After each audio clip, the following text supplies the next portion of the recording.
이름으로 기도드립니다. 아멘. 네, 감사합니다. 자, 오늘 우리가 살펴볼 이 하나님의 선택이라고 하는 주제는 우리 전체 개신교 안에서도 대단히 좀 민감한 주제라고 할 수 있습니다. 굉장히 좀 심도 깊게 다루어져야 되고 또한 충분히 논의되어지고 또한 이해되어져야 하는 부분이라고 할 수 있어요. 사실은 성경은 그렇게 조심스럽게 이 부분을 다루고 있지 않음에도 불구하고 많은 사람들의 어떤 부정적인 반응 때문에 그렇습니다. 사실 성경대로라면 그냥 잘 해석되어진 그대로 언급하고 그냥 다루면 되거든요. 하지만 이 말씀을 받아들이기 불편해하는 어떤 연약함 호소인들이라고 할까요? 이제 그런 분들이 존재하기 때문에 우리 교재는, 이 개혁신앙 기본진리 이 교재는 그러한 분들까지 잘 존중하여서 잘 이해될 수 있도록 설명을 해주고 있다라고 볼 수가 있습니다. 자, 한번 시작해 볼게요. 이 부분과 관련해서 가장 중요한 성경 본문은 로마서 9장 전체라고 할 수 있습니다. 그래서 로마서 9장을 수차례 반복하여서 잘 읽으면 오늘 주제의 대부분을 이해할 수가 있어요. 자, 로마서 9장에서 바울은 토기장이가, 즉 도예공이죠, 그죠? 항아리를 빚고 도자기를 빚는 이 도예공이 도자기를 만들 때, 즉 그릇을 만들 때 하나는 귀한 그릇을, 또 하나는 그냥 막 쓰다가 버려버릴 천한 그릇을 만들 권한이 없겠느냐라고 반문을 합니다. 이 말은 바로 하나님께서도 그러한 동일한 권한을 가지고 계시다라는 것을 비유로 설명을 하고 있는 것이죠. 하나님께서는 이 세상의 기초를 놓으시기도 전에 어떤 인류라고 하는, 하나님의 형상을 따라 창조된 인류라고 하는 덩어리 중에서 일부는 영광을 위한 그릇으로 택하셨고 또 다른 일부는 욕된 그릇으로 내버려 두셨다라고 말합니다. 이로 인하여 선택받은 일부와 또한 완악해진 나머지 모두가 하나님의 이름을 영화롭게 하도록 하셨다라고 성경은 말하고 있는 것이죠. 그래서 성경은 그리스도인, 우리 곧 성도를 택하심을 받은 자 혹은 선택받은 자라고 분명히 언급하고 있습니다. 먼저 마태복음 22장 14절을 보면 이렇게 돼 있어요. 청함을 받은 자는 많되 택함을 입은 자는 적으니라. 이 마태복음 본문은 어떤 왕의 잔치에 청함받은 자의 본문이라고 할까요? 그 내용은 여러분들이 익히 아시는 그런 내용이죠. 자, 왕의 잔치에 청함을 받았다라고 하는 것은 이렇게 오늘날로 말하면 왕의 잔치가 열립니다 하고 이렇게 전단지가 돌려지고 또한 복음이 전파되어져서 들은 사람들이 많다라는 것을 의미하는 것입니다. 그러면 인간적인 차원에서 그렇게 청함을 받습니다. 우리가 전단지를 받고 이렇구나. 그 다음에 내가 잔치에 들어갈 것은, 선택하는 것은 그 청함을 받은 사람 본인이 될 것 같잖아요. 그렇죠? 그런데 성경은 청함을 받은 자가 선택하는 것이 아니라 하나님께서 선택을 하시고 인간은 택함을 받는 것으로 설명을 하고 있습니다. 베드로전서 2장 9절은 우리가 너무 잘 아는 말씀이죠. 이렇게 말하고 있어요. 그러나 너희는 택하신 족속이요 왕같은 제사장들이요. 여기서 중요하신 건 택하신, 그러니까 하나님께 택함을 받은 족속이요, 이 말이에요. 자, 그렇다면 오케이, 알겠어요. 인간이 선택하는 것이 아니라 하나님이 선택을 하신다는 거군요. 오케이, 알겠습니다. 자, 그렇다면 하나님께서 선택을 하실 때에 어떤 인간의 선택을 받을 만한 조건이 있는 것이 아닐까요? 그죠? 하나님께 선택을 받으려면 뭔가 갖추어져야 될 조건이 있을 거 아니에요? 이렇게 반문할 수 있죠. 이것에 대해서 디모데후서 1장 8절에서 9절은 이렇게 말하고 있습니다. 제가 읽게요. 그러므로 너는 내가 우리 주를 증언함과 또는 주를 위하여 갇힌 자 된 나를 부끄러워하지 말고 오직 하나님의 능력을 따라 복음과 함께 고난을 받으라. 하나님이 우리를 구원하사 거룩하신 소명으로 부르심은, 여기가 중요해요, 우리의 행위대로 하심이 아니요 오직 자기의 뜻과 영원전부터 그리스도 예수 안에서 우리에게 주신 은혜대로 하심이라. 여기서 조건이 두 가지가 나오죠. 택하심의 조건, 첫 번째 뭡니까? 하나님의 뜻. 첫 번째 하나님의 뜻. 두 번째는 예수 안에서 주신 은혜죠. 하나님의 뜻과 은혜로. 이게 조건이에요. 자, 우리는 마치 우리가 예수님을 믿을 때 마치 우리가 믿었기 때문에 선택을 받는 것처럼 생각될 때가 있어요. 그래, 하나님이 날 선택하셨다고 하니 그렇지, 내가 믿었으니까 하나님이 날 선택하셨겠지. 논리가 이렇게 전개되는 사람들도 있거든요. 이게 왜냐면 이게 우리의 로직에 맞아요. 우리 인간의 로직에는 이게 무슨 선택의 근거가 있어야 될 거 아니에요, 그죠? 그런데 우리가 가지게 된 믿음은 구원의 조건이기는 하지만, 왜? 믿음이 있는 사람이 구원을 받는 거니까, 그죠? 하지만 사실 하나님께서 우리를 선택하심의 조건이 믿음은 아니에요. 이 로직을 잘 생각해 보셔야 돼. 오히려 반대로 믿음은 선택하심의 결과로 주어지는 겁니다. 이해되시죠? 자, 믿음은 구원의 조건 맞습니다. 그런데 하나님께서 우리의 믿음을 보시고 선택하신 건 아니에요. 한마디로 선택의 조건은 아니라는 것이죠. 오히려 하나님의 택하심의 결과로 믿음이 주어졌고 우리는 그 믿음으로 말미암아 구원을 얻는 것이다. 이렇게 되는 거죠. 그죠? 선택의 조건은 딱 두 가지입니다. 하나님의 뜻, 기뻐하시는 뜻과 우리에게 값없이 주시는 은혜밖에 없는 것이죠. 알겠죠? 우리에게 요구되는 선택의 조건은 아무것도 없습니다. 우리에게 요구되는 오직 근거는 하나님께 있는 거예요. 자, 선택의 근거는 오직 누구에게 있다? 하나님께 있는 것입니다. 하나님의 뜻이 조건이고 값없이 주어지는 은혜가 조건인 것이죠.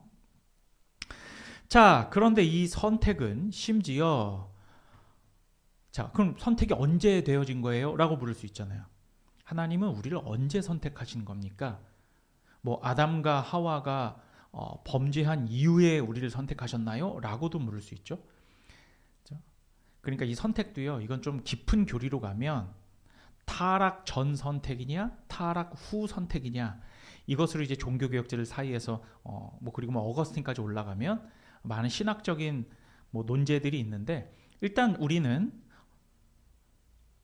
타락 전 선택으로 일단은 봅니다. 이 성경 그대로 하자면 타락 전 선택으로 봐요. 자, 한마디로 영원전, 즉 우리가 무언가를 받을 손이 창조되기도 전에 우리가 받을 선택이 이루어졌다라는 것으로 우리는 받아들이면 될 것 같습니다. 그렇다고 타락 후 선택도 일리가 있어요. 그러니까 많은 종교개혁자들이 어떤 그 타락 후 선택의 어떤 신빙성에 대해서도 얘기하는데, 사실 타락 전 선택이냐 타락 후 선택이냐, 이게 두 개가 뭐가 완벽한 개혁주의적 노선이다 라고 정하기는 힘듭니다. 그러니까 둘 다 완벽한 건 아니에요. 그런데 기본적으로 우리는 타락 전 선택을 일단 본다라는 것만 좀 알아두세요. 자, 어쨌든 중요한 것은 인류 역사가 시작되기도 전에 이 선택은 그리스도 안에서 완성되었다라고 우린 믿는 것입니다. 참 이해하기 힘들겠지만 성경은 우리에게 분명히 어떤 타락 전 혹은 창세 전 선택을 분명히 말하고 있어요. 이거는 확실한 거예요. 그리고 중요한 건 한 번 선택된 이 선택은 되돌릴 수가 없습니다. 거부할 수도 없고 뒤바뀔 수도 없어요. 우리가 한번 이 하나님의 백성으로 택함 받은 이 선택과 관련해서는, 그죠? 이건 절대 빽할 수 없는 것이다. 로마서 8장 33절에서 34절은 이렇게 말하고 있습니다. 누가 능히 하나님께서 택하신 자들을 고발하리요? 의롭다 하신 이는 하나님이시니 누가 정죄하리요? 죽으실 뿐 아니라 다시 살아나신 이는 그리스도 예수시니 그는 하나님 우편에 계신 자요 우리를 위하여 간구하시는 자니라. 그렇죠? 그 누구도 택함 받은 자들을 무효화할 수 없다라고 바울은 말하고 있는 것이죠. 자, 우리는 이 선택의 교리를 가지고 이게 이해가 되네 안 되네 하는 그 이해의 왈가왈부를 시전할 것이 아니라 우리 삶의 고통 가운데 위로를 얻는 용도로서 귀한 말씀으로 받아들이면 되는 거예요. 그렇죠? 다만 우리가 조심해야 할 것은 선택받은 자들은 이제 한번 선택받았으니까 되돌릴 수 없는 거네? 그러면 내 멋대로, 내 하고 싶은 대로, 내 육신의 소욕대로 살아가도 되는 것이 아니냐라고 하는 이단들의 속임수에 절대 넘어가서는 안 될 것입니다. 절대 그럴 수 없어요. 성경은 그렇게 가르치지 않아요. 혹시나 세상 사람들이 그런 논리가 아니냐라고 반문할지라도 우리는 분명히 말해야 합니다. 골로새서 3장 12절은 이렇게 말하고 있어요. 그러므로 너희는 하나님이 택하사 거룩하고 사랑받는 자처럼 긍휼과 자비와 겸손과 온유와 오래 참음으로 옷 입고, 그죠? 이렇게 성경은 하나님의 택하신 족속, 그러니까 택하신 거룩하고 사랑받는 자들은 막 그냥 죄짓고 제멋대로 살아가는 사람들이 아니라 긍휼과 자비와 겸손과 온유와 오래 참음을 옷 입는다라고 말하고 있어요. 여기서 옷 입는다라는 게 무슨 의미냐면, 자, 우리 생활에 우리는 옷을 입고 하면 사람들이 다 보죠. 다 드러나는 거잖아요. 우리가 지금 이거는 속옷을 말하는 게 아니라 우리가 입는 그야말로 겉옷을 말하는 거거든요. 그러면 옷 입는다라는 것은 이러한 것들이 우리 생활 가운데 드러나는 삶을 살아가야 한다는 걸 말하는 거예요. 뭐가요? 택함 받은 자들은 제멋대로 죄짓고 사는 것이 아니고 긍휼과 자비와 겸손과 온유와 오래 참음을 옷 입는 것이다. 이걸 추구해야 되는 사람들이다. 알겠죠? 자, 이렇게 택하심의 교리는요, 선택의 교리는 성경에 대단히 많은 구절에서 다뤄지고 있어요. 그걸 하나하나씩 한번 찾아볼게요. 사도행전 13장 48절엔 이렇게 되어 있습니다. 이방인들이 듣고 기뻐하여 하나님의 말씀을 찬송하며 영생을 주시기로 작정된 자는 다 믿더라. 그죠? 영생을 주시기로 작정된 자는 다 믿더라. 자, 작정된 자는 다 믿었다. 반대로 하면 또 어떤 말이 됩니까? 작정되지 않은 자들은 믿지 않았다라는 말이 되겠죠. 그렇죠? 하나님의 선택하심은 절대 조작할 수 없습니다. 선택받지 않았는데 선택받은 자처럼 행세할 수 없다는 것이죠. 그렇죠? 왜냐하면 성도들의 택하심의 목적이 있습니다. 무엇을 목적으로 하냐면 그것은 거룩함에 있기 때문입니다. 자, 에베소서 1장 4절에서 5절을 한번 읽어볼게요. 곧 창세전에 그리스도 안에서 우리를 택하사 우리로 사랑 안에서 그 앞에 거룩하고 흠이 없게 하시려고 목적을 말하고 있죠. 그 기쁘신 뜻대로 우리를 예정하사 예수 그리스도로 말미암아 자기의 아들들이 되게 하셨으니. 자, 이렇게 택하심의 목적이 나오죠. 그 목적이 뭐였습니까? 하나님 앞에서, 그러니까 그 앞에서라고 했으니까 하나님 앞에서 거룩하고 흠이 없게 하시려고, 흠이 없다, 순결하게 하시려고.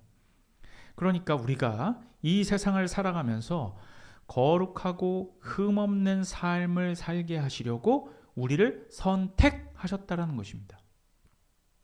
이것이 하나님의 뜻인 것이죠. 물론 이 거룩함을 추구하는 것은 우리가 살아가는 동안 항상 해야 되는 것이죠.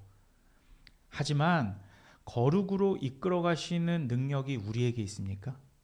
우리가 거룩을 추구한다라고 해서 그 방향을 향해 있지만 그 방향을 향하는 것도 우리 힘이 아닐 뿐더러 그 거룩함을 쟁취하고 그것을 이루어 나가는 것은 우리의 힘으로 할 수가 없는 겁니다.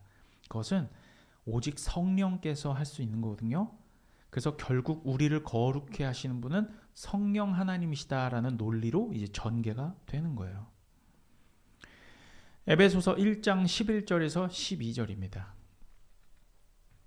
모든 일을 그의 뜻의 결정대로 일하시는 이의 계획을 따라 우리가 예정을 입어 그 안에서 기업이 되었으니 이는 우리가 그리스도 안에서 전부터 바라던 그의 영광의 찬송이 되게 하려 하심이라. 그죠? 모든 일을 그의 뜻의 결정대로. 그러니까 하나님께서는 모든 일을 자신의 뜻이 결정하는 대로 행하십니다. 또 다른 성경 한번 찾아볼게요. 로마서 9장으로 이제 갑니다. 로마서 9장 10절에서 16절. 자, 이 부분 조금 이제 우리가 심도 깊게 봐야 되는 건데 10절부터 제가 한번 빠르게 읽어볼게요.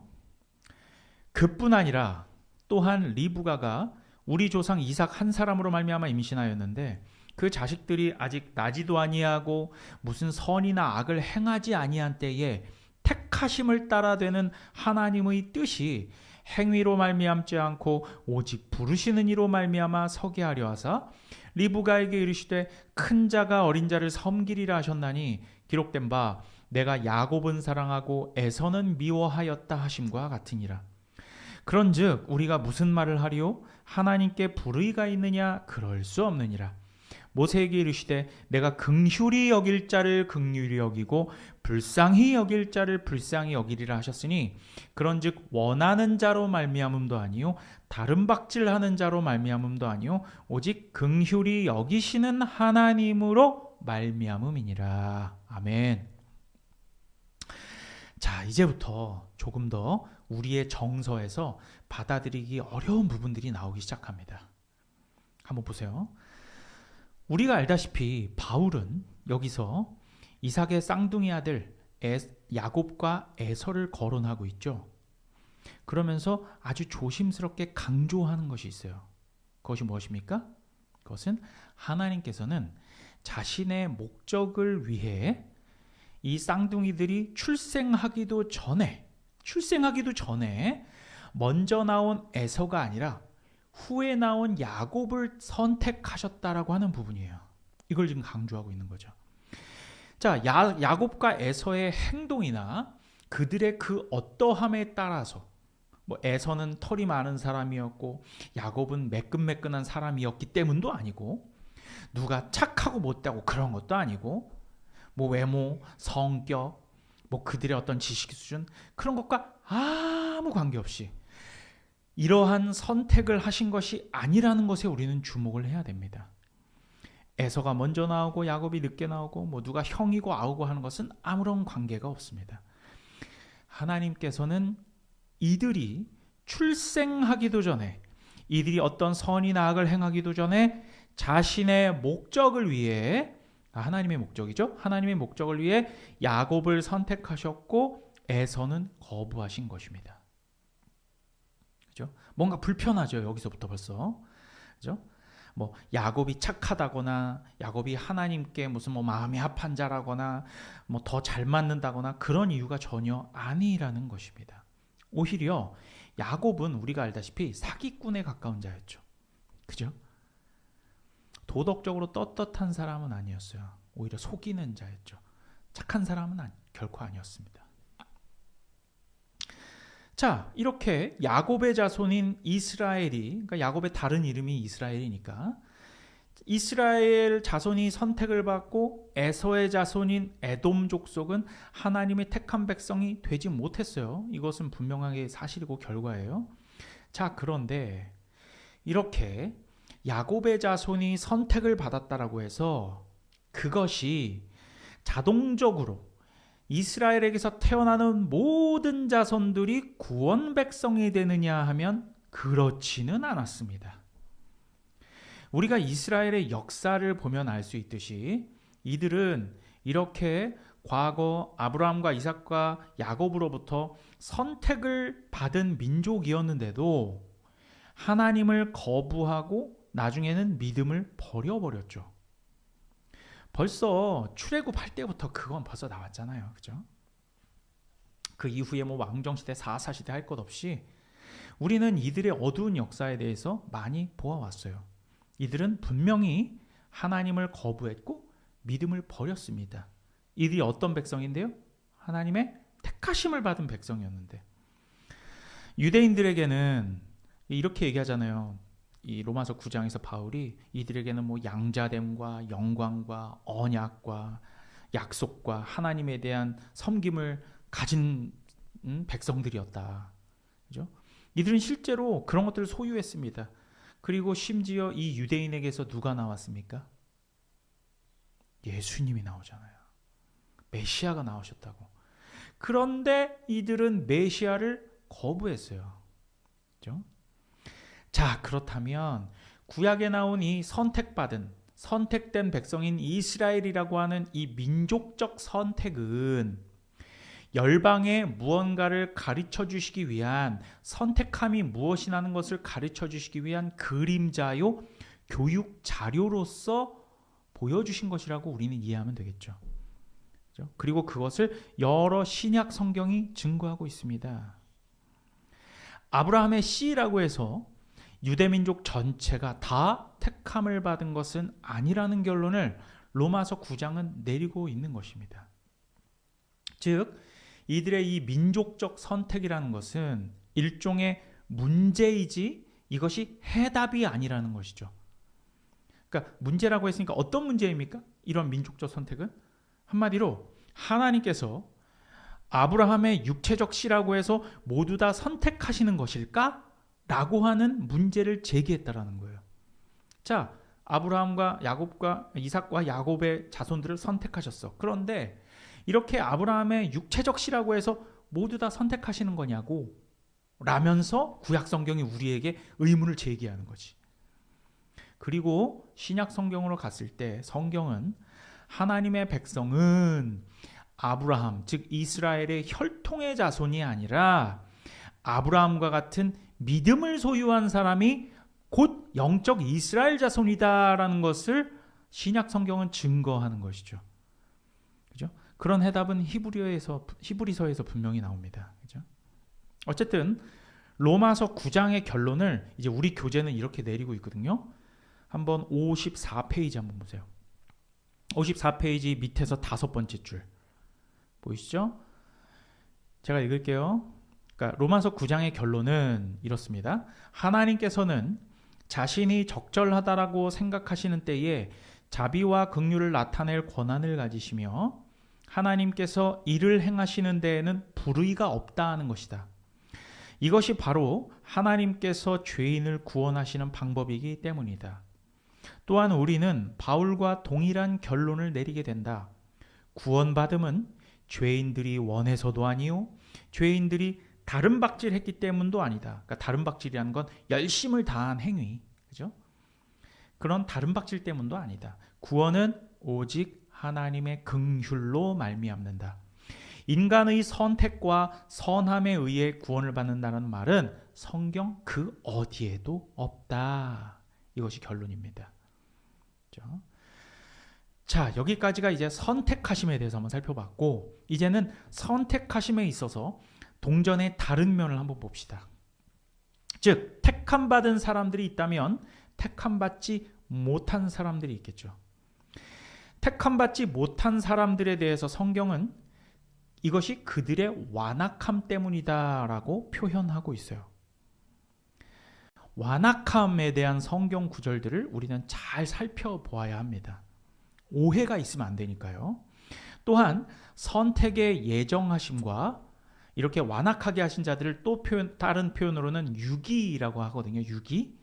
이런 유기의 예정하심, 그러니까 선택을 예정하심과 유기의 예정하심을 이중 예정이라고 하는데 꼭 외워두세요. 이중 예정. 특히나 이 유기의 교리는 많은 분들이 거부감을 표현하면서 대단히 불편해하시는 부분이기도 합니다. 그러니까 믿지 않는 분들뿐만 아니라 우리 기독교계 안에서도 이 이중 예정 교리를 거부하고 믿지 않는 분들이 대단히 많습니다, 여러분. 그래서 일단 이건 제 얘기가 아니니까, 이건 성경의 말이니까 빨리 성경을 한번 찾아볼게요. 자, 로마서 9장 17절에서 24절 말씀을 한번 봅시다. 로마서 9장 17절에서 24절 제가 한번 읽어볼게요. 성경이 바로에게 이르시되 내가 이 일을 위하여 너를 세웠으니 곧 너로 말미암아 내 능력을 보이고 내 이름이 온 땅에 전파되게 하려 함이라 하셨으니 그런즉 하나님께서 하고자 하시는 자를 긍휼히 여기시고 하고자 하시는 자를 완악하게 하시느니라. 또 네가 내게 말하기를 그러면 하나님이 어찌하여 허물하시느냐 누가 그 뜻을 대적하느냐 하리니 이 사람아 내가 누구이기에 감히 하나님께 반문하느냐 지음을 받은 물건이 지은 자에게 어찌 나를 이같이 만들었느냐 말하겠느냐 토기장이가 진흙 한 덩이로 하나는 귀 있을 그릇을 하나는 천이 있을 그릇을 만들 권한이 없느냐 만일 하나님이 그의 진노를 보이시고 그의 능력을 알게 하고자 하사 멸하기로 준비된 진노의 그릇을 오래 참으심으로 관용하시고 또한 영광받기로 예비하신 바 긍휼의 그릇에 대하여 그 영광의 풍성함을 알게 하고자 하셨을지라도 무슨 말을 하리요? 이 그릇은 우리니 이건 긍휼의 그릇이죠. 이 그릇은 우리니 곧 유대인 중에서뿐 아니라 이방인 중에서도 부르신 자니라. 이 말씀은 진짜 이게 믿지 않는 자뿐만 아니라 이 믿는 자들 중에서도 이거 받아들이기 되게 어려워해요. 너무 사랑 없이 들려. 너무 사랑 없이 들려. 그렇죠? 자, 이 구절에 따르면 어쨌든 하나님께서는 자신의 뜻에 따라 누군가에게는 긍휼을 나타내시고 누군가의 마음은 완악하게 하신다라고 말하고 있습니다. 이것은 우리가 정말 어쩔 수 없이 직면해야 할 진리인데 이 내용은 너무 불편하고 거부감이 들 수 있어요. 그죠? 괴로워하고 저항까지 할 수 있습니다. 왜요? 이건 하나님의 본질이라고 할 수 있는 사랑과 너무 거리가 먼 하나님의 행위처럼 보이기 때문이에요. 그죠? 자, 그런데 바울은 이러한 우리가 들 수 있는 이런 질문에 대해서 20절 이하부터 이렇게 말하고 있죠. 읽었지만 제가 다시 한번 이런 질문을 던지는 사람에게 이렇게 말하잖아요. 이 사람아, 내가 누구이기에 감히 하나님께 반문하느냐. 그 밑으로 쭉 읽어보시면 되겠어요. 그죠? 자, 두말할 나위 없이 성경은 택함 받은 자들을 긍휼의 그릇으로 그리고 유기된 자들은 진노의 그릇으로 부르고 있습니다.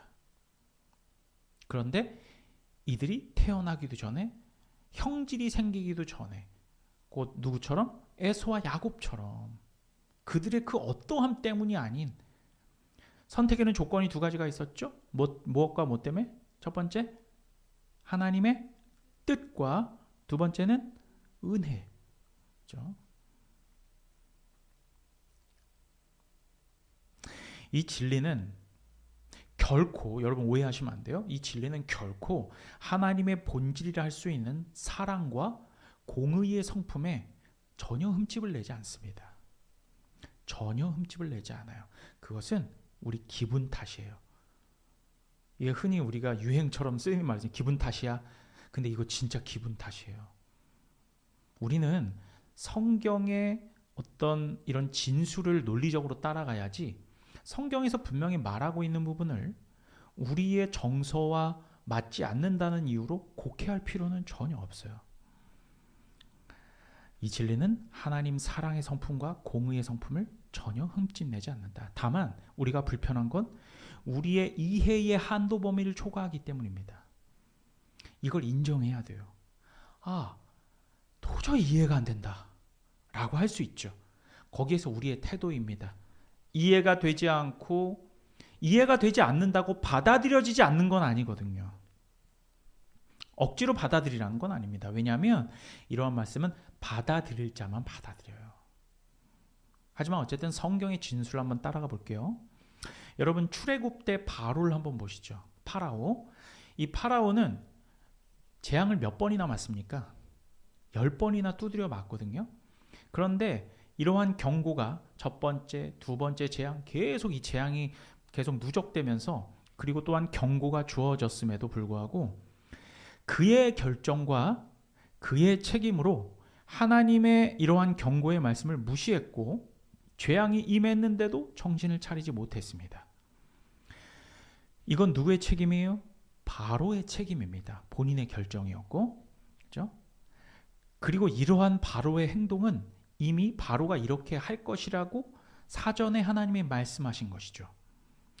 파라오는 이미 죄인이었고 자신의 죄악된 욕망에 사로잡혔으므로 하나님의 말씀에 불순종한 것입니다. 맞죠? 이거는 분명히 파라오의 책임이에요. 그런데 또 한면으로는 하나님께서는 파라오에게 큰 인내심을 보이시는 동안에도 그를 그의 죄 가운데 완악하게 하셨습니다.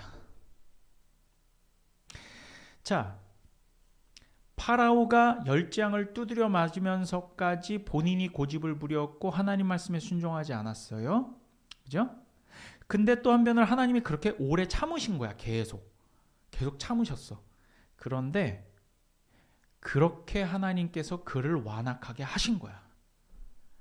논리적으로 말이 안 되는 것 같죠? 하지만 이것이 성경의 진술입니다. 자칫하면 우리는 이 진술에서 순환 오류에 빠질 수 있는데 그럴 필요는 전혀 없어요. 성경이 그렇게 설명하고 있으므로 그대로 받으면 되는 것입니다. 여기에서 계속 순환 오류에 빠져서 누구의 책임이냐? 이렇게 했으니까 하나님 책임 아니야? 이렇게 했으니까 바로의 책임인 것 같은데? 또 하나님께서는 하나님이 완악하게 하셨다고 했으면 하나님 책임인가?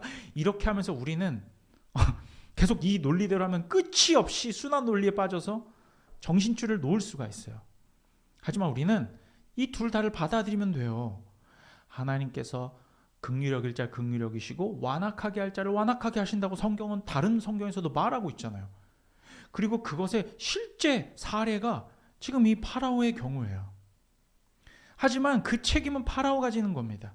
자신이 불순종했거든요. 알겠죠? 하나님의 주권적인 행사와 죄악된 인간의 행위가 충돌하지 않아요.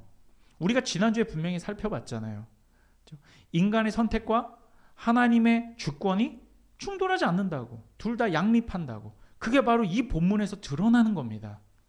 이상하게 생각할 필요 전혀 없어요. 하나님께서는 자신의 능력과 진노를 우리에게 알리시고자 이 모든 일을 행하셨다라고 사도 바울은 담담하게 말하고 있어요. 아니 사도 바울도 내가 생각해도 이상하다 이렇게 말하지 않는다고 로마서에서. 그냥 담담하게 이렇게 얘기해요. 사실 이 교리는요. 사도 바울만 말하는 게 아니고 사도 바울의 다른 서신서와 심지어 이따가는 베드로도 말하고 있거든요.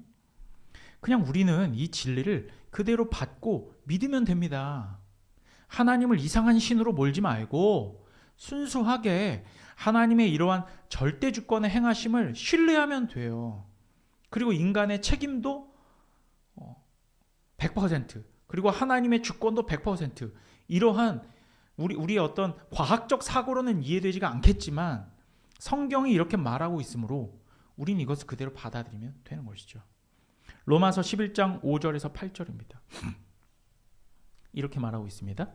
그런즉 이와 같이 지금도 은혜로 택하심을 따라 남은 자가 있느니라. 만일 은혜로 된 것이면 행위로 말미암지 않음이니 그렇지 않으면 은혜가 은혜되지 못하느니라. 그런즉 어떠하냐? 이스라엘이 구하는 그것을 얻지 못하고 오직 택하심을 입은 자가 얻었고 그 남은 자들은 우둔하여졌느니라. 기록된 바 하나님이 오늘까지 그들에게 혼미한 심령과 보지 못할 눈과 듣지 못할 귀를 주셨다 함과 같으니라. 자, 여기에서 대조하고 있는 것은 잘 읽어보면 은혜로 택하심 5절에 나와 있죠. 은혜로 택하심과 그리고 6절의 행위입니다. 이 두 개를 지금 대조하고 있어요. 그죠?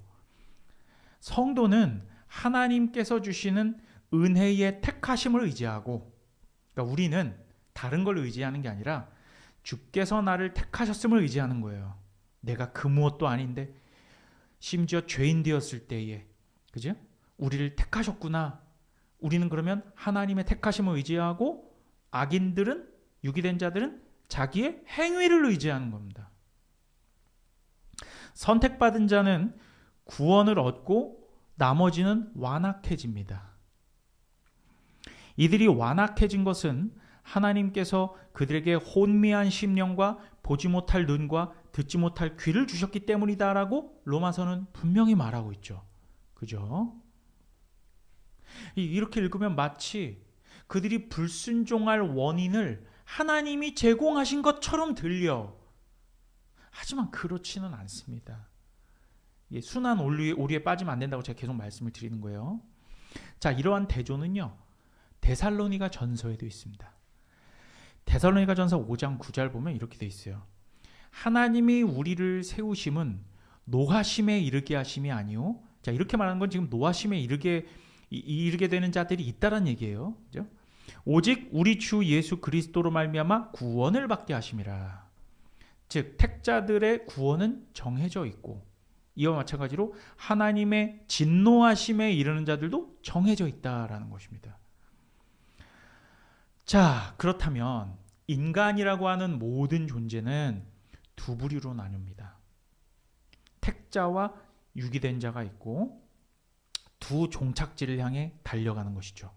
하나는 구원을 향해 달려가는 것이고 또 다른 하나는 진노를 향해 달려갑니다. 이렇게 이 예정이라는 이중 예정은 모든 사람에게 공평하게 주어진 것입니다. 그러니까 이제 이런 말을 들으면, 지금까지 제가 설명한 이 성경의 얘기잖아요. 이런 말을 들으면 불신자들은, 심지어 복음주의권에 있는 다른 신자들은 정말 난리가 납니다. 난리가 나요. 이렇게 되면 기독교는 폭압적이고 절대 그 누구도 받아들일 수 없는 종교가 된다라고 말합니다.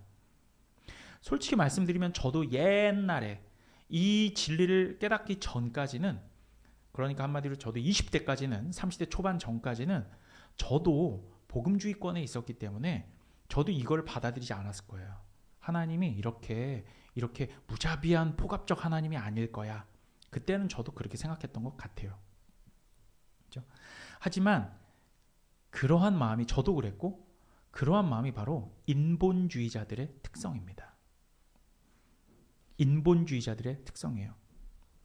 하지만 참된 성도들에게 이 교리는 참된 은혜의 교리입니다. 우리가 이러한 이중 예정의 교리를 잘 생각하면, 정말로 믿음으로 잘 받아들이면요, 감격과 감동에 이르게 되는 생명의 교리라니까요. 찬양이 터져 나오고 감격에 이르게 되는 정말 복된 교리가 돼요. 그렇죠? 참된 택자들은 이 교리에 대해서 아무런 반감을 느끼지 않고 어떤 반응을 보이냐면, 주여, 내가 그 무엇도 아무것도 아닌데 저 같은 놈을 택해 주셔서 어찌나 감사한지 모르겠습니다. 이렇게 나온다니까요. 왈가왈부 쟤는 어떻고 얘는 어떻고 이순신 장군은 어떻고 세종대왕은 어떻고 이런 소리를 하지 않는다고. 그건 그냥 하나님에 속한 지식이기 때문에 그냥 하나님께 그거는 맡겨드리는 거예요. 다만 주께서 이렇다라고 하시니 아멘으로 받겠습니다. 이렇게 반응해요. 그렇죠? 무책임한 게 아닙니다. 이것은 순종하는 자들의 자세인 것이에요. 그냥 택해 주셔서 감사합니다 하고 자기 할 일을 열심히 해요. 그러니까 내가 내 멋대로만 살아봐야지. 이런 놈은 택자 중에 없다니까. 하나님께 속한 지식과 하나님의 주권에 속한 부분에 대해서 더 이상 반문을 하지 않아요. 참된 성도들은. 이것이 진리라는 것을 깨달았을 때에는 감사함으로 반응하고 그냥 주신 소명대로 열심히 복음도 전하고 전도하고 선교합니다. 왜 그럴까요?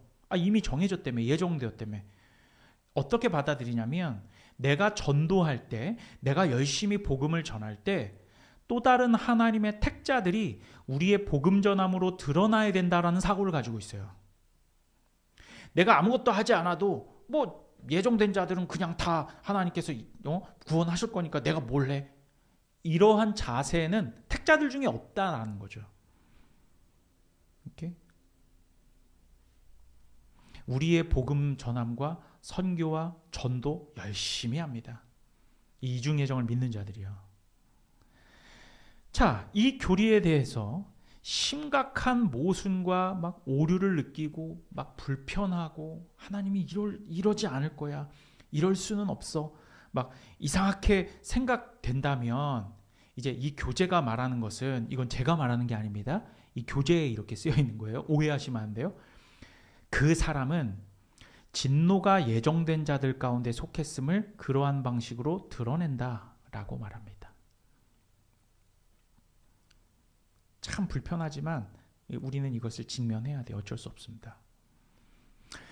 하나님께서는 긍휼히 여길 자를 긍휼히 여기시고 완악하게 할 자들을 완악하게 하신다라고 성경은 분명하게 말하고 있습니다.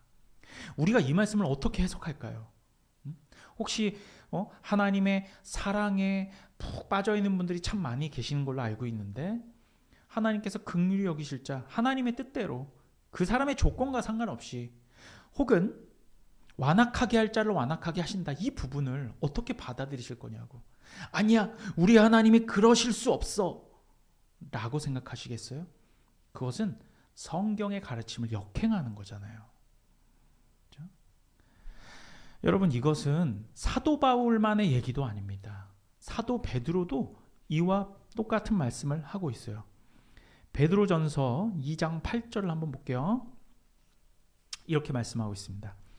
또한 부딪히는 돌과 걸려 넘어지게 하는 바위가 되었다 하였느니라. 그들이 말씀을 순종하지 아니함으로 넘어지나니 이는 그들을 이렇게 정하신 것이라. 정하신 것이라 말하고 있죠. 그리고 나서 이 8절 말씀 바로 다음 9절이 뭔지 아세요? 제가 아까 읽었던, 우리가 아는 찬양으로도 알려져 있는 너는 택한 족속이요 왕같은 제사장이며, 이게 9절 말씀이에요. 이들이 이렇게 순종하지 않고 넘어지는 건 그렇게 정하신 것이야. 그거는 쏙 빼버리고 우리는 찬양에서 너는 택한 족속이요, 요것만 찬양하는 거예요. 물론 좋은 찬양이죠. 저도 많이 부르는 찬양이고. 그렇죠? 너는 택한 족속이라고 하는 어떤 선택받은 자가 있다면 8절에서 말하는 유기된 자들도 있는 것이죠.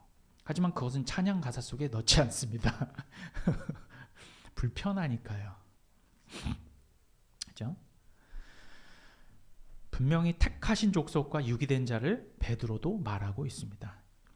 그렇죠?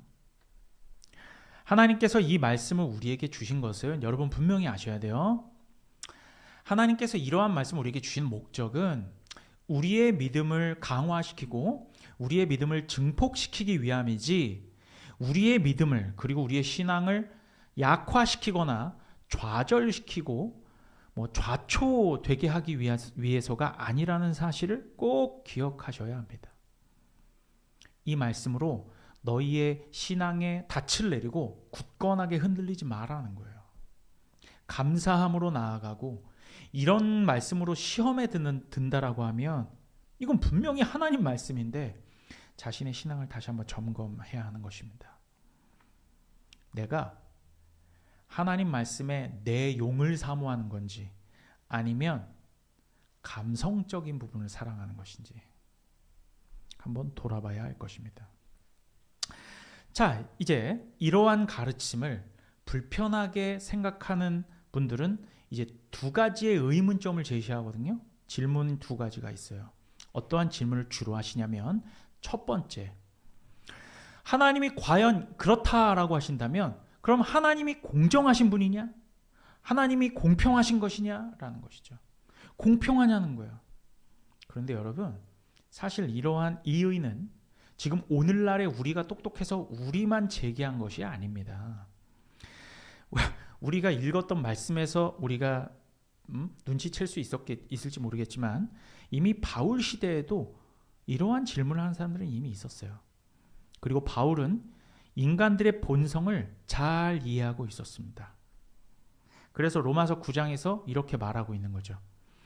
여러분, 성경은 어떤 하나님의 어떤 진리의 명제를 제시했을 때 그에 대해서 장황하게 시시콜콜이 이렇고 저렇고 저래서 논리적으로 이렇게 설명하지 않습니다.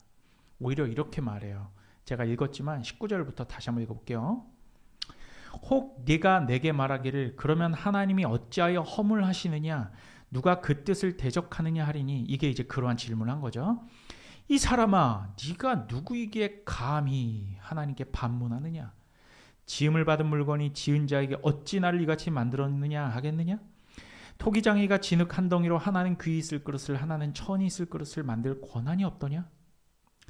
자, 이렇게 하나님의 공정성의 이의를 제기하면서, 아니 만약에 하나님께서 자기 뜻에 따라 긍휼을 보이시고 또 완악하게 하신다면 하나님 뜻대로 행한 것뿐인 우리의 행동에 하나님께서 허물하시는 것이 과연 공정하냐? 라고 이제 19절에서 물은 거예요, 사람들이. 이건 공정을 물어본 거거든요. 하나님이 어찌 허물하시냐 그러면, 아니 그렇게 그러면 사람들한테 어떻게 죄를 지적하실 수 있느냐? 그리고 그에 대한 사도 바울의 대답이 이제 20절과 21절이잖아요. 무엇입니까? 피조물은 창조주께 말대꾸를 할 권한이 없다라는 것입니다. 지음을 받은 사람이 그를 지으신 창조주를 추궁할 권리가 없다라는 것이죠. 감히 네가 하나님을 추궁하느냐? 굉장히 인본주의에서 볼 땐, 그리고 휴머니스트들이 볼 때는 너무 불편해, 이런 말은. 하나님이 너무 비인격적인 것 같아. 그렇죠? 여러분, 우리의 신앙은 성경적 신앙이지 인본주의적 신앙이 아닙니다. 그렇죠? 인본주의자들이 보기에 이건 너무나 포갑적이에요. 하지만 참된 신자들은, 참된 택자들은 이것을 포갑적으로 보지 않아요. 저는 전혀 포갑적이지 않습니다. 심지어 어느 정도까지 가야 되냐면, 내가 만약에 유기된 자로 점 찍어진다라고 해도 억울하지 않아요. 진심입니다. 내가 진짜 양심을 걸고 진심이에요. 왜냐하면 하나님은 선이시기 때문에 주의 모든 결정은 다 선하시거든요. 내가 알아볼 수 없는 부분이에요. 이게 무슨 내가 잘났다라고 하는 말이 절대 아니에요. 전 진심으로 아니에요. 하지만 성경 어딜 찾아봐도 제가 유기되었다거나 버려졌다라고 하는 그러한 맥락은 전 찾아볼 수 없어요. 왜냐하면 전 주의 선택하심 믿거든요. 철저하게 믿거든요. 나의 그 어떠함이 아니라 주님께서 에베소서 1장 말씀처럼 태초 전에 그리스도 안에서 이 정도 너를 택하셨다라고 하는 그 말씀이 나한테 진짜 진리요 사실로 받아들여졌거든요. 그리고 너무 감사하거든요. 그냥 그 따름이에요. 왜 웃으시죠? 아, 서울 사투리를 썼나요? 감사하거든요.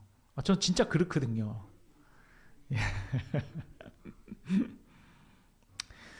우리는 참 성경이 막 친절하게 설득하고 막 듣기 편하게 세상 사람들에게 잘 설명해주면 얼마나 좋을까라고 생각할 수 있지만 그것이 바로 인본주의입니다. 그게 인본주의예요.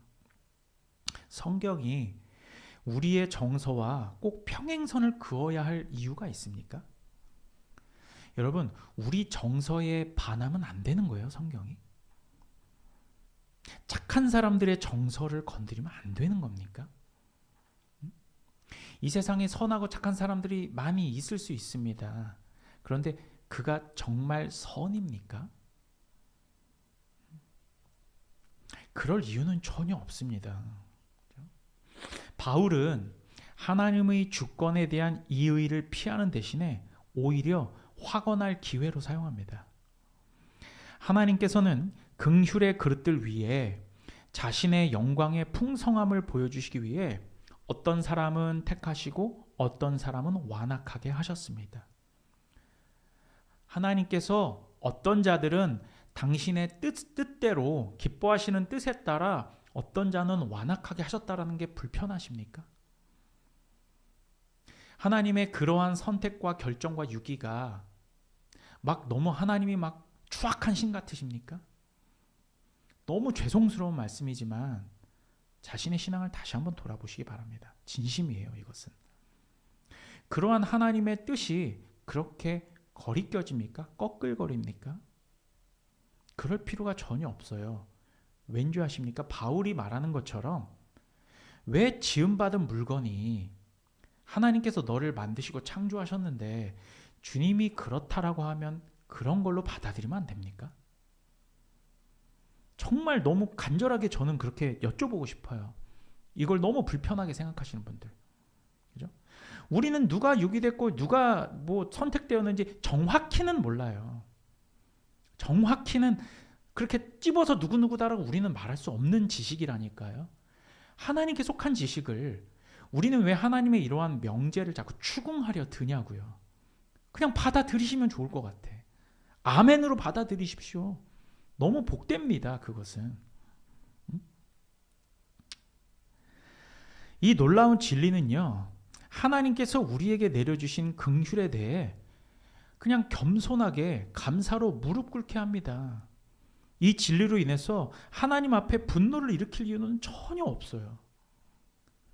자, 이 책을 쓰신 이 더글라스 윌슨 목사님도 이 책에 이렇게 나오거든요. 목회 초기에 많은 믿는 사람들에게 이러한 공격을 당하셨다고 해요. 뭐냐면, 아니 이봐요, 더글라스 목사님, 이 말이 정말 사실이라면 그러면 우리는 그저 꼭두각시에 불과하단 말입니까? 꼭 그 꼭두각시론이 나오잖아요. 그죠? 장난감 병정론, 꼭두각시론이 꼭 나오죠. 나는 아무것도 하는 게 없고 하나님이 여기로 갔다 저기로 갔다 막 이렇게 만들어 가시는 것처럼 보이니까요. 이건 불공평하잖아요. 이게 공평한 겁니까? 여러분, 그런데 이 질문은 제가 서두로 다시 돌아가자면 2000년 전 바울이 받았던 질문과 똑같은 겁니다. 하나님께서 어찌 허물하시느냐? 똑같은 질문이에요. 바울이 전했던 복음이 이겁니다. 바울이 전했던 복음이 이거라고요. 많은 개혁주의 목사님들은 이 공격을 많이 받으실 거예요. 저도 마찬가지고요. 그런데 마치 멋들어지게 논리적으로 좌중을 압도할 그런 또 다른 교리는 없어요. 하나님의 이중 예정에 대해서 그렇구나, 너무 부드럽게 잘 이해가 되네요. 그런 교리가 어디 있습니까? 성경이 이렇게 분명히 사도 바울이 이 사람아 네가 누구이기에 반문하느냐라고 말하고 있는데, 성경을 해석하는 수준에 불과한 우리가, 성경을 쓴 사람도 아니고 우리가 어찌하여 바울을 넘어서서 우리가 더 부드러운 말로 더 잘 이해시키기 위해서 어떻게 할 수가 있냐고요. 이건 성령께서 하실 영역입니다. 우리는 전할 뿐이고 그냥 덤덤하게 주의 말씀을 선포할 뿐이에요. 그래서 사람 듣기 편하게 한다고 어떻게 이렇게도 해보고 저렇게도 해보고, 자유주의 신학자들이 그랬다니까. 저도 고민을 너무 많이 했어요. 다른 말 없을까? 좀 다른 거 없을까? 좀 더 부드럽게 사람들이 더 잘 이해하도록. 그놈이 인본주의라는 걸 깨달았어요. 어쩔 수 없어요. 바울이 로마서에서 하셨던 이 말씀밖에 드릴 게 없어요. 그리고 그러한 도전과 반문과 공격을 받는다라는 것이 뭘 의미하는 건지 아세요? 그렇게 이런 질문들, 아니 우린 그럼 장난감 병정 아니에요? 라고 하는 질문을 받는다는 것 자체가 우리가 복음을 잘 전하고 있다는 방증이에요. 그 누구도 그리스도의 복음에 대해서 반문을 하지 않고 이의를 제기하지 않고 편안하다, 말씀에 너무 그냥 아무것도 꺼리끼는 게 없다, 그건 우리가 복음을 잘못 전하는 가능성이 있습니다. 그건 이 책이 말하고 있는 겁니다. 모든 사람들이 듣고 모든 사람들이 감동하고 거침없이 받아들일 수 있는 복음의 진리는 없습니다. 그건 성경이 그렇게 말하고 있잖아요. 누군가는 쓰디쓴 말씀을 달게 삼키지만 누군가는 너무 쓰고 말도 안 된다라고 하면서 튕겨내어버립니다. 로마서에서 말하기를 복음은 유대인에게는 거리끼는 것이요 헬라인에게는 미련한 것입니다. 그런데 이 세상 사람들, 모든 사람들이 우리가 전하는 복음에 모두 다 감복되고 너무 따뜻한 말씀이야 라고 받아들인다고요? 과연 그럴까요? 성경은 이렇게 사람들에게 거침이 되는 말씀이 들려졌을 때 교회가 어떠한 핍박을 받으며 어떠한 공격을 받게 되는지까지도 다 말하고 있습니다. 아시겠죠? 자, 그래서 어쨌든 첫 번째 의문, 하나님은 과연 공정하신가? 여기에 대한 우리의 답은 뭐예요? 바울의 말을 해야죠. 이 사람아, 감히 네가 무엇이가 내 반문하느냐? 이 말밖에 들을 게 없어요. 계속 사람들이 쳇바퀴는 돌아가는 얘기가 될 것입니다. 하지만 어쩔 수 없습니다. 긍휼히 여기는 자는 긍휼히 여기시고 완악하게 하시는 자는 하나님께서 완악하게 하시는 거예요. 그걸 믿음으로 받아들이고 아멘 하고 감사합니다 할 것이냐? 아니면 계속 순한 논리에 빠지고 빠지는 그 질문들에 끝까지 돌아갈 것이냐 그냥. 두 번째 질문 가겠습니다. 두 번째 질문은 이러한 질문을 던질 수 있어요. 죄의 책임은 누구에게 있는가라는 것입니다. 죄에 대한 책임이 그럼 인간에게 없는 게 아니냐? 하나님께서 마치 죄짓게 만드시는 것처럼 보이는데 그러면 죄의 책임은 하나님께 있는 게 아니냐? 그리고 죄도 따지고 보면 그러면 하나님이 만드신 거 아니냐? 이러한 질문을 던질 수 있죠. 이에 대해서 두 가지로 우리는 대응할 수 있습니다. 첫 번째는 여러분 우리가 성경에서 말하는 모든 것들 혹은 성경이 말하고 있지 않은 모든 부분들까지 답할 수는 없어요. 그러니까 하나님의 계시 말씀이 받게 되는 이러한 중상모략으로부터 우리 성도들이 모두 완벽하게 방어하기란 전적으로 부족하다라는 것을 우린 그걸 지적해야 돼요. 그냥 인정해야 돼요. 어쩔 수 없어요. 우리는 세상 사람들이 품고 있는 모든 의문으로부터 속 시원한 얼음 사이다 같은 해답을 제시할 수 없습니다.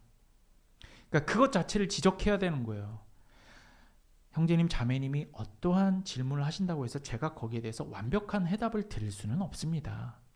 왜냐하면 저 스스로도 이 깊이 있는 성경의 말씀을 다 깨닫지 못하고 있는데 어찌하여 들어오는 모든 공격의 말씀에서 그런 어떤 질문에서 모든 것을 다 명쾌하게 대답할 수 있느냐는 거죠. 분명한 것은 조롱하는 자들과 어리석은 자들은 하나님의 책망을 받게 될 것입니다. 그리고 우리는 하나님의 거룩하심과 주권을 그냥 믿을 뿐이에요. 왜 그렇습니까? 성경에 쓰여 있기 때문이에요. 그래서 우리는 그런 말씀밖에 드릴 수 없는 거예요. 성경에 쓰여 있어서 저희의 해답은 여기까지밖에 말씀드릴 수가 없네요. 저는 성경을 해석하고 올바른 해석 가운데 나온 이런 하나님의 말씀의 교리들을 믿는 것뿐이지 제가 여기서부터 다른 진리를 도출해낼 수는 없습니다. 저는 성경에 쓰여 있고 성경이 말하고 있는 부분을 존중하는 것입니다. 자, 우리는 성경에 쓰여 있는 어떤 부분은 기꺼이 받으면서 어떤 부분은 내 마음에 들지 않으니까 거부할 수 있는 권한이 없어요. 여러분, 하나님께서는 죄와 분명히 무관하시다라고 성경은 말하고 있고 죄의 창시자가 아니라고 성경은 분명히 가르치고 있습니다. 그렇죠? 어떤 논리적 방법으로 하나님의 무죄 입증이 이루어지는 게 아니라 성경의 증언이 우리에게 증거 그 자체가 되고 있다라는 거예요. 성경에 써 있네. 성경이 말씀하고 있네. 성경에 하나님께서 순결하시고 거룩하신 분이라고 선언하고 있기 때문에 우리는 하나님께서 거룩하신 분으로 믿는 거예요. 이것이 바로 야고보서 1장 13절과 같은 그런 구절입니다. 그래서 하나님의 거룩하심에 이의를 제기하는 사람들은 다만 인간 자율 개념에서 그러니까 어떤 인간의 자율 개념에서 끌어낸 비성경적 추론으로 하나님의 거룩하심과 하나님의 주권에 대한 성경 구절을 해석해요. 그러니까 자기 해석을 한다고, 내가 복음으로 해석한다고. 결국 거룩하신 하나님께서는 피조물에게 주권을 행사하지 않아라는 결론을 그냥 스스로 내려버려요. 왜냐하면 자기 통밥에 이게 도저히 이해가 되지 않으니까요. 이것이 큰 문제인 것입니다. 비성경적 추론은 잘못된 추론이므로 결코 성경적인 결론에 이르지 못하게 됩니다. 우리는 성경이 가라는 곳까지 가고 멈추라는 곳에서 멈추면 되는 것이고 성경에 나와 있지 않은, 그러니까 합당한 성경적 추론이 아니라 비성경적 허무맹랑한 추론으로 우리 이해의 범위를 초과할 필요는 전혀 없어요. 알겠죠? 그리고 두 번째입니다. 두 번째 질문의 두 번째 해답. 이러한 하나님께 죄의 책임이 있다라는 이의를 제기하는 사람들은 이거는 잘 이해하셔야 돼요. 그러니까 이렇게 하나님께 죄의 책임이 있는 게 아니냐라고 이의를 제기하는 사람들이 모두 나쁜 의도로 이런 이의를 제기하는 것은 아니라는 사람들이라는 것을 그런 사람들이 대부분이라는 것을 우리는 좀 인식을 해야 될 거예요. 그러니까 하나님께 죄의 책임이 있는 거 아니에요? 이렇게 의문이 드는 것 자체를 마치 기독교를 공격하기 위해서 그렇게 의문을 가지는 건 아니라고.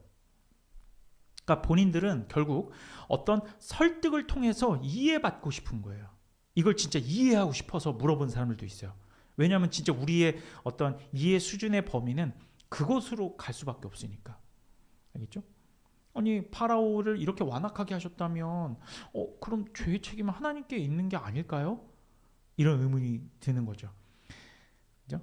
그러니까 자기는 어떤 진짜 무슨 모든 기독교의 교리 자체를 막 완전 다 사기라고 생각해서 조목조목 반박하는 목적으로 이러한 이의를 제기하는 사람은 정말 극소수라는 거죠.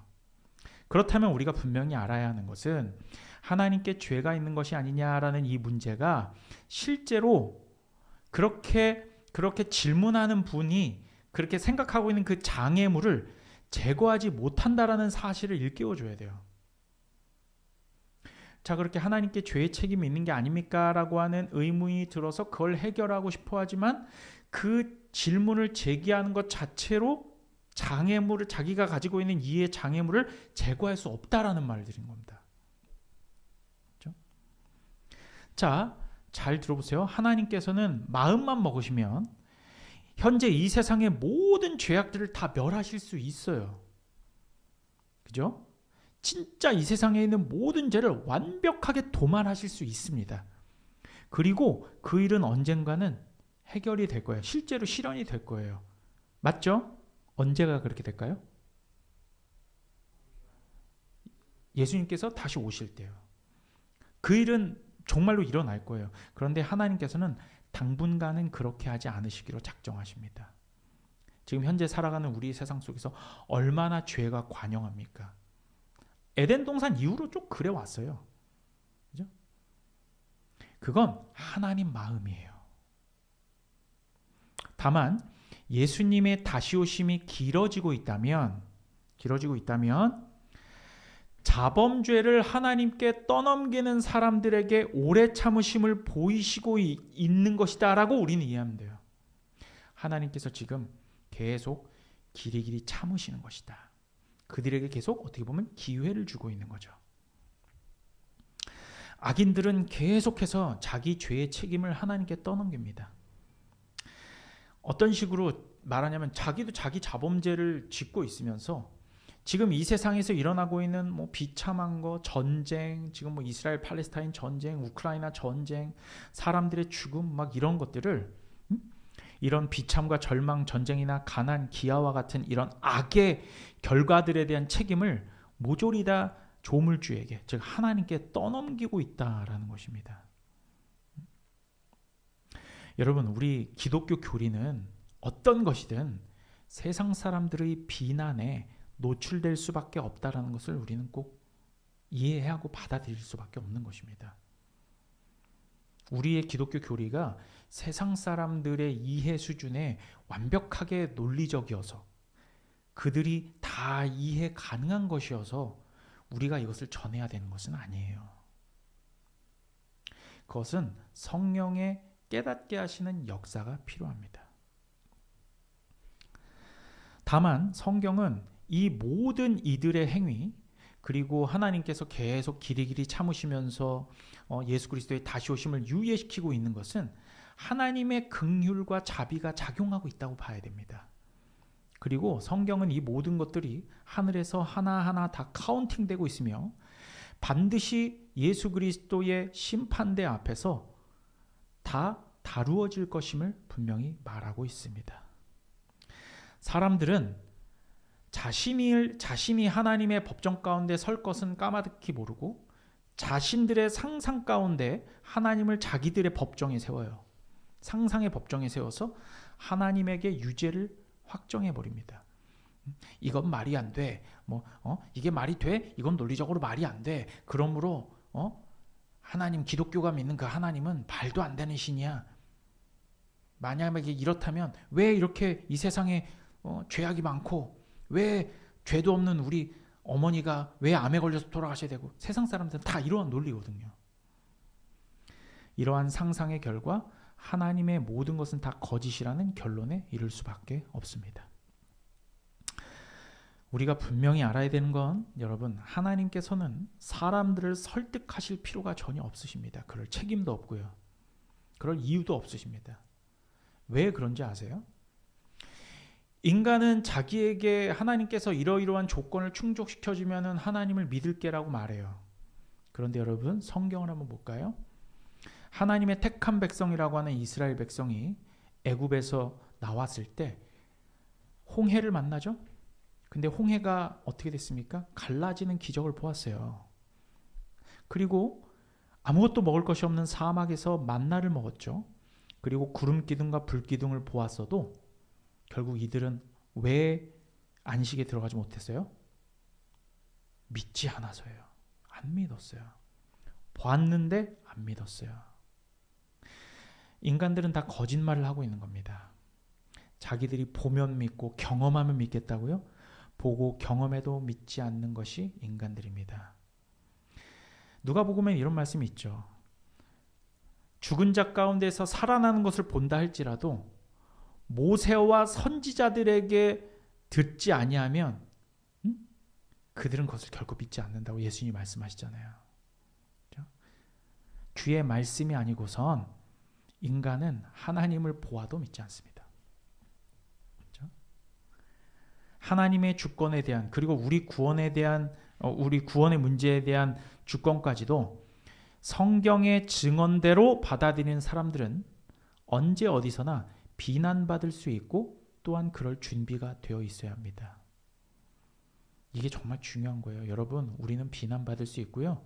우리는 세상 사람들한테 언제나 손가락질 받을 준비가 되어 있어야 합니다. 우리는 다만 이렇게 말해야 돼요.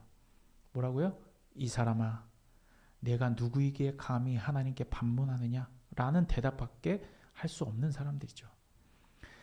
그리고 하나님 앞에 무릎 꿇고 나아가 답답함을 호소할 수밖에 없는 사람들이며, 바로 이러한 사람들이 복 있는 사람들이다 라는 것을 결론으로 오늘 성경 공부 강의는 마치도록 하겠습니다. 오늘 연구 질문 2번만 좀 달아볼게요. 2번만 달아볼게요. 자, 로마서 9장에서 2번 보세요. 로마서 9장에서 바울은 하나님의 선택과 완악하게 하심을 지지하며 활기차게 논쟁한다. 일부 사람들은 하나님의 선택이 하나님의 예지에 의존한다고 말한다. 이 예지라는 것은 미리 아심이거든요.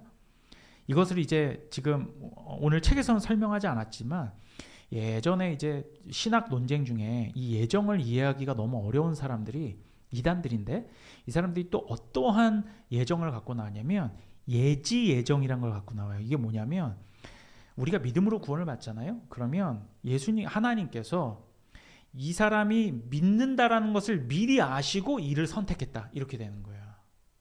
그러면 어떤 논리가 형성되냐면, 성립이 되냐면, 그 믿음의 결단과 행위가 자기에게, 그 믿는 주체자인 자기에게 자기의 믿음의 공로가 다가와요. 내가 믿는다라는 것을 하나님께서 미리 보시고 나를 택하셨다, 이렇게 돼버리니까 믿음의 주체가 내가 되는 거예요. 그것은 행위권과 똑같은 얘기거든요. 그래서 예지 예정은 우리는 받지 않습니다. 아까 말씀드렸다시피 우리는 이중 예정을 믿어요. 즉 하나님께서는 누가 자신을 믿고자 나올지 아시기에 그들을 택하신다는 것이다. 이게 이제 예지 예정이죠. 그들은 이렇게 바울과의 논쟁을 피하려고 애쓰었다. 10절과 13절에서 바울이 이 추론을 어떻게 반박하는지 보라. 제가 한번 읽어볼게요. 아까 그 야곱과 에서 본문이, 그렇죠? 야곱과 에서 본문이죠. 그뿐 아니라 또한 리브가가 우리 조상 이삭 한 사람으로 말미암아 임신하였는데 그 자식들이 아직 나지도 아니하고 무슨 선이나 악을 행하지도 아니한 때에, 여기까지만 해도 될 것 같아요. 태어나지도 않았는데 무슨 예지 예정이 있습니까? 믿을 것을 미리 하신다고요? 이 본문은 지금 야곱과 에서가 태어나기도 전에 택하심을 따라 하나님의 뜻이 행위로 말미암지 않고 오직 부르시는 이, 믿음도 아니에요. 믿음도 말미암는 게 아니라 오직 부르시는 이로 말미암는다라고 성경이 말하고 있지 않습니까? 그렇죠? 11절이 이렇게 말하고 있죠. 하나님의 택하심은 야곱이나 에서가 뭘 어찌할 것인가를 미리 아시고 택한 것이 아니다라는 것이죠. 이렇듯 우리의 선한 행위는 우리 구원의 공로를 가져다 주지 못합니다. 다만 구원받은 자는 거룩을 추구하게 되어 있으므로 삶 속에서 자연스러운 결과물로서 인격의 열매가 선행으로 도출되는 것일 뿐입니다. 이해되시죠? 여기까지 하겠습니다. 감사합니다.